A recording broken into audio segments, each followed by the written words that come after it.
မင်္ဂလာပါဒီနေ့ကိုအလေးစိတ်ရတဲ့ငန်းကနေရှင်းသက်တော့ပေါ့နော်အခုဒီနေ့ပါလေးတင်ပါလဲဆို eraser 2နဲ့ Zika 2နဲ့ knife 2ပေါ့နော်ဒီသုံးခုကိုဘယ်လိုသုံးပြရလဲဆိုတော့ဒါလေးကိုရှင်းပြပေးမယ်ဒီ2လေးကိုပြင်ပကိုဆွဲထုတ်ထားမယ်ပေါ့နော်ဆွဲထုတ်ထားပြီးသွားပြီဆိုရင်ရှေ့2လေးကနေပြီးတော့ rating က elite ဘိုလီကိုတိုက်တဲ့ရှေ့တစ်ခုကိုယူထားမယ်ဟို rating လေးပဲယူထားမယ်နောက်ကို elite လေးပါထည့်ယူထားလိုက်ပေါ့နော်ယူထားပြီးသွားပြီဆိုရင်ဒီ shape နှစ်ခုတွေကဘယ် shape ကိုသုံးပြချင်တာလဲဆိုကိုသုံးပြချင်တဲ့ shape တစ်ခုသတ်မှတ်ထားမယ်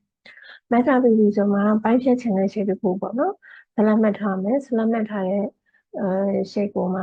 ဟို eraser တူလေးနဲ့ဖြတ်မယ်နော်ဖြတ်ဖို့ရန်အတွက်ကြောင့်သူ့ကိုအလဲကနေပိုင်းချလို့ရတယ်ပေါ့နော်ပြီးတော့ကျတော့ခုလိုချင်တဲ့လိုမျိုးမှလက်ယူပြီးတော့ကျတော့ပေါ့နော်လက်နဲ့ဖိဆွဲပြီးပိုင်းဖြတ်ပေါ့နော်အခုအလဲဟာပိုင်းဖြတ်လိုက်မယ်ပြီးရင် selection 2ကိုယူလို့တဲ့နေရာတစ်ချက်နဲ့ဒါဆိုရင်ပိုင်းဖြတ်သွားနောက်တစ်ခုဒီမှာ select မှတ်ထားမယ်မှတ်ထားပြီးနောက်တစ်ခါသူ့ကိုဒီလိုတောင်းပြပိုင်းလည်းရတယ်ပြီးရင် selection 2ကိုယူလို့တဲ့နေရာတစ်ချက်နဲ့ဒါမို့လေးပေါ့နော်ကိုလိုချင်တဲ့လိုမျိုးလေးဖိဆွဲပြီးတော့ပိုင်းဖြတ်တာ eraser 2နောက်တစ်ခုကတ်ကြီးလေးနဲ့ပိုင်းဖြတ်မှာကျတော့ scissor 2scissor 2ကကျတော့သူစဖြတ်မဲ့နေရာမှာပေါင်းရဲ့တစ်ချက်နဲ့ပြီးသွားပြီဆိုရင်နောက်ဆုံးကိုဖြတ်ချင်တဲ့ point မှာကိုတောက်ပြီးတော့မှတစ်ချက်နဲ့ပြီးသွားပြီဆိုရင် selection 2ကိုယူလိုတဲ့နေရာတစ်ချက်နဲ့ပြီးသွားပြီဆိုရင်ကိုဖြတ်ထားတဲ့ဟာလေးကိုပတ်ယူကြည့်ပေါ့နော်ကတ်ကြီးရဲ့သဘောတရားက point မဲ့တစ်ချက်ကိုတစ်ချက်နှိပ်ထားမယ်ပြီးသွားပြီဆိုရင်ဘယ်နှမ်းမှာတောက်ဖြတ်ချင်တာလဲဆို point မဲ့တစ်ခုတောက်ပြီးတော့ဒီ line တက်တဲ့ပုံမှာတစ်ချက်နှိပ်မယ်နေပြီးသွားပြီဆိုရင် selection 2ကိုယူပြီးတော့ဒီလိုတဲ့နေရာတောက်ပြီးတော့ဆွဲချွေပေါ့နော်ဒါကကြတော့ကတ်ကြီးဒီခါကျတော့ knife 2ကဒါလေးနဲ့ပိုင်းဖြတ်ချင်တယ်ဆိုရင်သူကဥပမာဒီ point mark ကနေတောက်လို့ရတယ်အနာ line ပေါ်မှာတဲတဲ့လေးဖိဆွဲရမယ် line ပေါ်တဲတဲ့လေးထောက်ပြီးသွားပြီဆိုရင်ဖိဆွဲ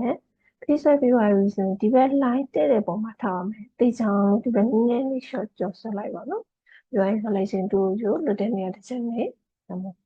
အခုဒီဓာတ်နဲ့ဖြတ်တဲ့အချိန်မှာတတိထားရမှာကစပြီးတော့ကိုဖြတ်တဲ့ဟာကဒီ line ပေါ်တဲတဲ့မရောက်ဘဲနဲ့အတွင်းထဲဝင်နေဆိုပြတ်မပေးဘူးဒါကြောင့်ဒီ line ပေါ်တဲတဲ့ဒီချာလေးဒါပြီးသွားပြီဆိုရင်ကိုဖြတ်ချင်တဲ့နေရာပေါ်မှာပြီးတော့အတွင်းထဲမှာပဲလွတ်လိုက်နေဆိုရင်အဲ့အစိပ်ပေါင်းကိုဖြတ်မပေးဘူးဒါကြောင့်အပြင်ဘက်ကိုနည်းနည်းလေးထိကြော်ပေးပါကြော်ပြီးတော့ကျတော့ဖြုတ်လာလွယ်မောက်ကိုလွတ်လိုက်ပေါ့နော်ဒီ selection 2ကိုယူလွတ်တဲ့နေရာတစ်ချက်နေပြီးတော့ဆိုပြီးအဲ့မှာဒါဆိုရင်ပထမ point မှာပထမ point မှာသူကအတွင်းဘက်သူရဲ့ line map ပေါ်မှာတဲတဲ့မဖြတ်မင်းပေါ့နော်အဲဆိုဒီဓာတ်နဲ့ဖြတ်တဲ့အချိန်မှာအနေအလေးမှာတတိထားပြရမှာပေါ့နော်ကွာဓာတ်နဲ့ဖြတ်တဲ့အချိန်မှာဆိုရင်ဒီမှာဒီ line လေးပေါ်မှာတဲတဲ့ဖိပြီးသွားပြီဆိုရင်ပြီးရင်ဒီအပြင်ဘက်ဒီငယ်လေးဆွဲလိုက်ဆွဲပြီးသွားပြီဆိုမှ selection 2ကိုယူလွတ်တဲ့နေရာနဲ့အဲ့ဒါမှတော့ပြတ်ပေးလိုက်မှာပေါ့နော်ဒါကြောင့်ဒါကကြတော့ဒီ eraser scissor 2နဲ့နောက်တစ်ခါကျတော့ knife 2ပေါ့နော်အဲ့2လေးကိုသုံးယူပြီးတော့ကျတော့ပုံလေးတွေကိုလိုချင်တဲ့စိတ်ပန်းလေးကိုဖြတ်လို့ရတယ်